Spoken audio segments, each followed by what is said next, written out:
నమస్కారం ETV news కు స్వాగతం. భారత ఆర్థిక సంస్కరణల రూపశిల్పి మాజీ ప్రధాని మన్మోహన్ సింగ్ అంత్యక్రియలు ముగిశాయి. ఢిల్లీలోని నిగంబోధ్ ఘాట్లో కేంద్ర ప్రభుత్వ అధికార లాంఛనాలతో అంతిమ సంస్కారాలు నిర్వహించారు. ఈ ఉదయం మన్మోహన్ పార్థివ దేహాన్ని ఆయన నివాసం నుంచి కాంగ్రెస్ ప్రధాన కార్యాలయానికి తరలించారు. అక్కడ కాంగ్రెస్ నేతలు, ప్రజలు ఆయనకు నివాళులర్పించారు. అనంతరం 10 గంటలకు కాంగ్రెస్ కార్యాలయం నుంచి మన్మోహన్ అంతిమయాత్ర ప్రారంభమైంది. సైనికాధికారులు, పార్టీ ముఖ్య నేతలు, అభిమానులు వెంటరాగా పూలతో అలంకరించిన రథంలో పార్థివ దేహం నిగంబోధ్ ఘాట్ చేరుకుంది. ఈ సమయంలో సూర్యచంద్రులు ఉన్నంతకాలం దేశ చరిత్రలో మన్మోహన్ పేరు ఉంటుందని అభిమానులు నినాదాలు చేశారు. అక్కడ రాష్ట్రపతి ద్రౌపది ముర్ము, ఉపరాష్ట్రపతి జగదీప్ ధన్ఖడ్, ప్రధాని నరేంద్ర మోదీ, భూటాన్ రాజు జిగ్మే వాంగ్చుక్, లోక్సభ స్పీకర్ ఓం బిర్లా, కేంద్ర మంత్రులు మన్మోహన్ భౌతిక కాయంపై పుష్పగుచ్చం ఉంచి తుది వీడ్కోలు పలికారు. కాంగ్రెస్ నేతలు మల్లికార్జున ఖర్గే, సోనియా గాంధీ, రాహుల్ గాంధీ సహా కాంగ్రెస్ పాలిత రాష్ట్రాల సీఎంలు నివాళి అర్పించారు.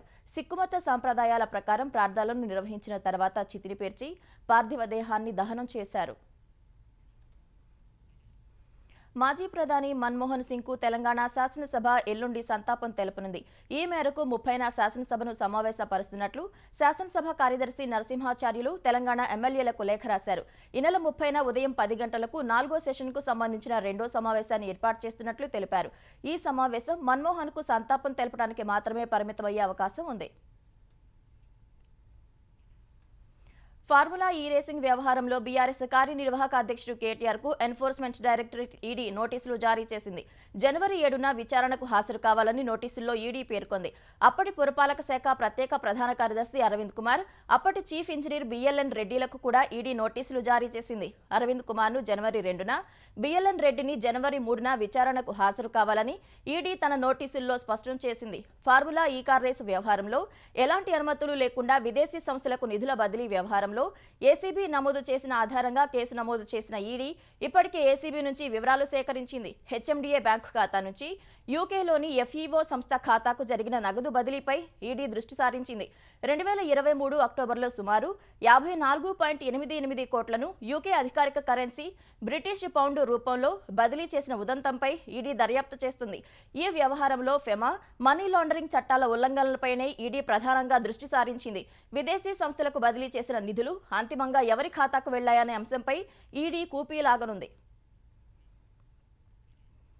మాతృభాషను భవిష్యత్ తరాలకు అందించడమే లక్ష్యంగా అమ్మ భాషను కాపాడుకుందాం, ఆత్మాభిమానం పెంచుకుందాం అనే నినాదంతో ప్రపంచ 6వ తెలుగు రచయితల మహాసభలు విజయవాడలో ఘనంగా జరుగుతున్నాయి.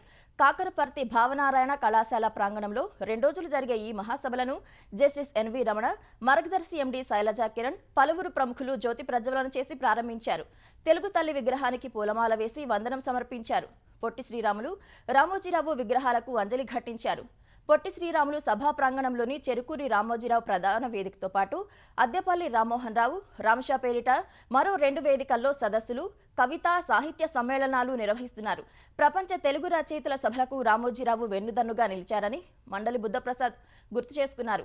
భాషాభివృద్ధికి కృషి చేయాల్సిన బాధ్యత ప్రభుత్వాలు, రచయితలపై ఉందన్నారు. సామాన్యులు సైతం కవితా ధోరణిలో మాట్లాడగలిగే తెలుగు భాషను వేరే భాష, సంస్కృతి వచ్చి కొల్లగట్టడాన్ని సహించరాదని విశ్రాంత సీజే జస్టిస్ ఎన్వి రమణ సూచించారు. తేనెకన్నా తీయనైన తెలుగు భాషను కాపాడుకోవటం మనందరి బాధ్యత అని మార్గదర్శి ఎండి శైలజా కిరణ్ అన్నారు. భాషా సంరక్షణకు ఇంటింటా తమ వంతు ప్రయత్నం జరిగితే తెలుగు భాషకు తిరుగుండదన్నారు. విజయవాడలో ప్రపంచ తెలుగు రచయితల మహాసభలు నిర్వహించడం తెలుగు వారందరికీ గర్వకారణమని ముఖ్యమంత్రి చంద్రబాబు అన్నారు. మాతృభాషను భవిష్యత్తు తరాలకు అందించే లక్ష్యంతో నిర్వహిస్తున్న ఈ మహాసభల ప్రాంగణానికి అమరజీవి పొట్టి శ్రీరాములు పేరును పెట్టడంపై సంతోషం వ్యక్తం చేశారు. ఈ నిర్ణయం ఆ మహానుభావుడు తెలుగు జాతి కోసం చేసిన అద్వితీయ త్యాగాన్ని ప్రతి ఒక్కరికి గుర్తు చేస్తుందని సీఎం వ్యాఖ్యానించారు. ప్రధాన వేదికకు తెలుగు భాషాభివృద్ధి కోసం గణనీయ కృషి చేసిన రామోజీరావు పేరు పెట్టడం అభినందనీయమన్నారు. ఈ మహాసభలకు విచ్చేసిన అతిథులకు, పాల్గొంటున్న తెలుగు భాషాభిమానులకు ధన్యవాదాలు తెలిపారు. అహంకారంతో అధికారులపై దాడులకు దిగేవారిని ఉపేక్షించే ప్రసక్తే లేదని ఆంధ్రప్రదేశ్ డిప్యూటీ సీఎం పవన్ కళ్యాణ్ హెచ్చరించారు. గత ఎన్నికల్లో 11 సీట్లకే పరిమితమైనప్పటికీ వైసీపీ నాయకులు అధికారంలో ఉన్నామనే భ్రమల్లో ఇష్టారాజ్యంగా వ్యవహరిస్తున్నారని పవన్ మండిపడ్డారు. ఈ వైఖరి మార్చుకోకుంటే తోలు తీసి కూర్చోబెడతామని డిప్యూటీ సీఎం హెచ్చరించారు. వైసీపీ నేత దాడిలో గాయపడి కడప రిమ్స్లో చికిత్స పొందుతున్న గాలివీడు ఎంపీడీఓ జవహర్ బాబును పవన్ పరామర్శించారు. ఆయనకు ప్రభుత్వం పూర్తి అండగా ఉంటుందని భరోసా ఇచ్చారు. అనంతరం మాట్లాడిన పవన్ అహంకారంతో కళ్లు నెత్తికెక్కిన వైసీపీ నేతలను ఎలా నియంత్రించాలో ప్రభుత్వానికి తెలుసని చెప్పారు. తప్పు చేసిన వారు ఎట్టి పరిస్థితుల్లో తప్పించుకోలేరన్న పవన్ కూటమి ప్రభుత్వం అంటే ఏంటో చూపిస్తామని హెచ్చరించారు. 2025 మార్చి నాటికి కమాండ్ కంట్రోల్తో 1,00,000 సీసీ కెమెరాలు అనుసంధానిస్తామని ఆంధ్రప్రదేశ్ డీజీపీ ద్వారకా తిరుమలరావు స్పష్టం చేశారు. ప్రజల భాగస్వామ్యంతో ఇప్పటికే 25,000 పైచిలుకు సీసీ కెమెరాలను నేర నియంత్రణకు వినియోగిస్తున్నామని చెప్పారు. ఈ ఏడాది 916 సైబర్ క్రైమ్ కేసులు నమోదు చేశామని చెప్పారు. 1,229 కోట్ల మేర నగదు సైబర్ నేరస్తులు తస్కరించారని వివరించారు. సైబర్ నేరాల్లో సొమ్ముపోయిన గంటలోపే ఫిర్యాదు చేస్తే రికవరీ చేసేందుకు ఆస్కారం ఉంటుందని డీజీపీ సూచించారు. చట్టంలో డిజిటల్ అరెస్టు అనేదే లేదని, అలాంటి ఫోన్ కాల్స్ ను నమ్మొద్దని విజ్ఞప్తి చేశారు. కొత్తగా ప్రతి జిల్లాలో సైబర్ పోలీస్ స్టేషన్లను ఏర్పాటు చేస్తున్నట్లు వివరించారు. ఈ ఏడాది 10,380 ఎకరాల్లో గంజాయిని ధ్వంసం చేసి ప్రత్యామ్నాయ పంటలు వేసుకోవాలని గిరిజన ప్రాంతాల వారికి సూచించినట్లు ఆయన వెల్లడించారు. గ్రేహౌండ్స్ పోలీసు ట్రైనింగ్ అకాడమీ అప్పా కోసం స్థల సేకరణ చేశామని వివరించారు. అప్పా ఏలూరు సమీపంలో గ్రేహౌండ్స్ కొత్త వలస వద్ద ఏర్పాటు చేస్తామన్నారు. సోషల్ మీడియాలో అభ్యంతరకర పోస్టులపై 572 కేసులు నమోదు చేశామన్న డీజీపీ నిందితులపై రౌడీ షీట్ మాదిరి సైబర్ షీట్ నమోదు చేస్తున్నట్లు వివరించారు. నేర నియంత్రణకు ఏఐని ఉపయోగిస్తామని డీజీపీ చెప్పారు. బోర్డర్ గవాస్కర్ ట్రోఫీలో భాగంగా ఆస్ట్రేలియాతో జరుగుతున్న బాక్సింగ్ డే టెస్టులో తెలుగు కుర్రాడు నితీష్ కుమార్ రెడ్డి శతకం, వాషింగ్టన్ సుందర్ అర్ధ శతకంతో రాణించగా భారత్ ఫాల్ ఆన్ తప్పించుకుంది. 5 వికెట్ల నష్టానికి 164 పరుగుల ఓవర్నైట్ స్కోరుతో మూడో రోజు ఆట కొనసాగించిన భారత్ను రిషబ్ పంత్, రవీంద్ర జడేజాల వికెట్లు త్వరగానే కోల్పోయింది. పంత్ 28, జడేజా 17 పరుగులకే పెవిలియన్ చేరగా భారత్ 221 పరుగులకే 7 వికెట్లు కోల్పోయి కష్టాల్లో పడింది.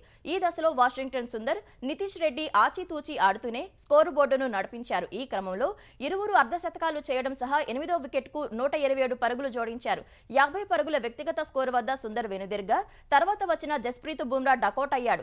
ఈ సమయానికి 99 పరుగులతో ఓవైపు నితీష్ రెడ్డి ఉండగా మరోవైపు మహమ్మద్ సిరాజ్ వికెట్ పడకుండా జాగ్రత్త పడ్డాడు. కాసేపటికే ఓ4తో నితీష్ రెడ్డి శతకం పూర్తి చేశాడు. ఈ సెంచరీతో సచిన్, రిషబ్ పంత్ తర్వాత ఆసీస్ గడ్డపై అతిపిన్న వయసులో శతకం చేసిన మూడో భారత బ్యాటర్గా నితీష్ రెడ్డి రికార్డు సాధించాడు. తర్వాత కాసేపటికే వెలుతురు లేమితో ఆట నిలిపివేయగా ఆ సమయానికి భారత్ 9 వికెట్ల నష్టానికి 358 పరుగులు చేసింది. ఆసీస్ స్కోరు 474 పరుగులకు 116 పరుగుల దూరంలో నిలిచింది. మెల్బోర్న్ టెస్టులో భారత్కు ఫాలో ఆన్ తప్పించడమే కాకుండా టెస్టుల్లో తొలి సెంచరీ చేసిన నితీష్ కుమార్ రెడ్డిపై ముఖ్యమంత్రి చంద్రబాబు ప్రశంసలు కురిపించారు. భారత్ తరపున టెస్టుల్లో అతిపిన్న వయసులో శతకం చేసిన మూడో భారత బ్యాటర్ నితీష్ రెడ్డి కావటం మరింత సంతోషం కలిగిస్తుందని చంద్రబాబు సామాజిక మాధ్యమం ఎక్స్లో పోస్టు పెట్టారు. ఇలాంటి విజయాలు మరిన్ని సాధించాలని, భారత జట్టులో ఉండి దేశ కీర్తి ప్రతిష్టలు ఇనుమడింపచేయాలని చంద్రబాబు ఆకాంక్షించారు. అటు ఏపీ విద్యాశాఖ మంత్రి నారా లోకేష్ కూడా నితీష్ కుమార్ రెడ్డిపై ప్రశంసలు కురిపించారు.